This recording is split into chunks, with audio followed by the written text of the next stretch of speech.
Why is Trove so addicting? The age-old question.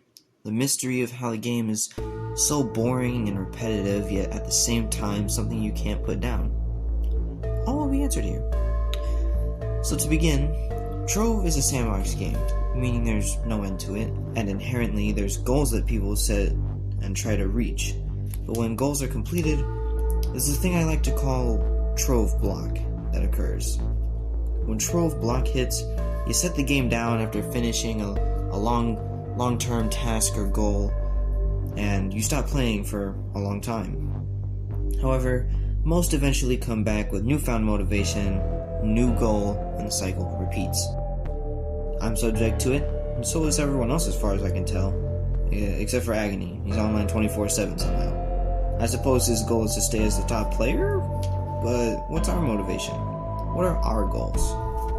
Well, our goals vary, and why Trove is so addicting for some simply depends on your goals.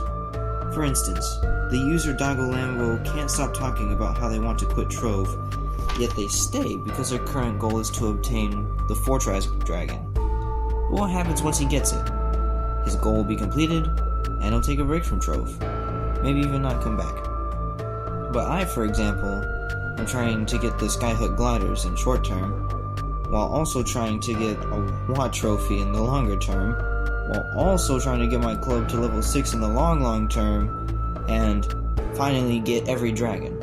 And so I have these really hard goals set before me, and will hopefully avoid Trove block for a long time. And so really, it comes down to a mental perspective, since none of those things really matter. Is having all the dragons unlocked in a block game something to put on your resume? No, of course not. And so there's another reason why Trove is so addicting but all of a sudden becomes boring and tedious. Life. It's a simple truth. Sometimes things happen, and people need a break.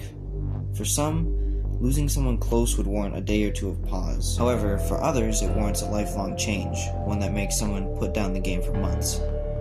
Because games are just fantasy worlds that we go back to because they are a gateway to a life that's more interesting than the one we live. Which is another reason why it's so addicting, because Trove offers a sort of second life in cyberspace, where there are almost no social or physical consequences for your actions. I mean, there are tons of gray-name newbies who literally log on just to talk to people. Trove is a social hub where lots of people go and interact. But some simply need to leave the cyberspace and go outside to experience the real world sometimes. Go to the park, a nearby woods, or even just on the porch. I've done it myself, in fact, because as humans, we need breathers from routine. Time to spend away from others to recoup and regenerate.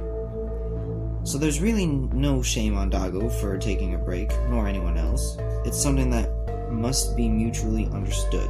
But another reason why Trove is so addicting, and the main reason people use to avoid Trove block, is socialization. Friends. Many players come back to see old buddies or people who have helped them out in the past. Now I know it's different on PC, but Nintendo Switch, more than half of the player base logs on every day just to talk in the global chat. And I mean really talk. Not discuss trades or ask for help, but just to socialize. Just a few days ago, global chat was discussing Vaporeon and its relation to certain things. At a time, chat was flying up faster than iShowSpeed's chat. My best explanation for this is that all of the options to play Trove on, Xbox, PlayStation, PC, and Switch, out of all of them, Switch is the most accessible, and also the cheapest. Therefore, the most likely console a parent would buy for their child.